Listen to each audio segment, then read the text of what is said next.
DESTINY-Breast05 tried to ask the question, can we do better than what we've been able to achieve with T-DM1?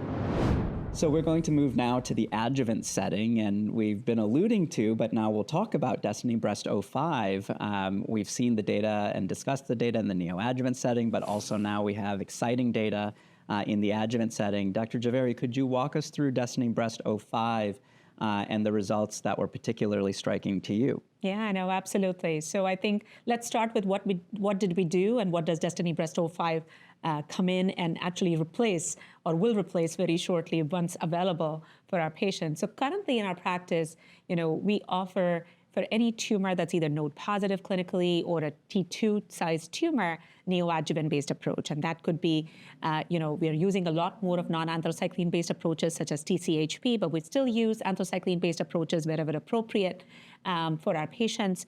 And then once we have that neoadjuvant-based approach for a patient whose tumor achieves pathologic complete response, we certainly continue just maintenance-based therapy for the rest of the year.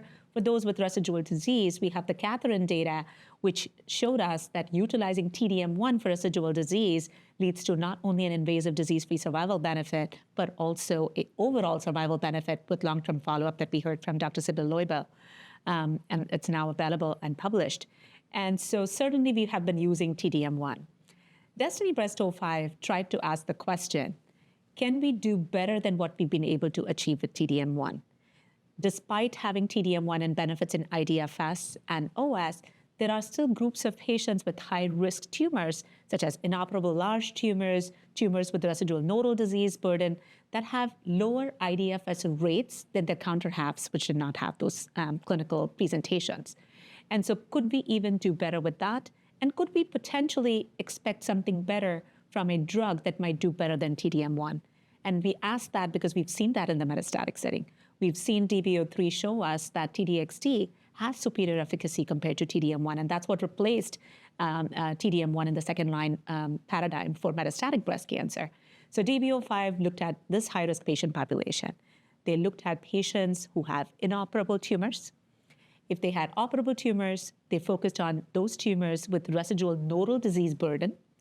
And so these patients could have had any kind of neoadjuvant therapy, anthracycline or a non-anthracycline-based approach.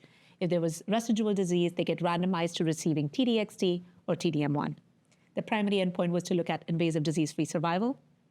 And what we saw as the data readout was, yes, surely there was a benefit to the T-DXd arm compared to T-DM1. The hazard ratio was 0.5. Very impressive invasive disease-free survival rates at 3 years. And then we also saw disease-free survival benefit, which was also very impressive. So great data set.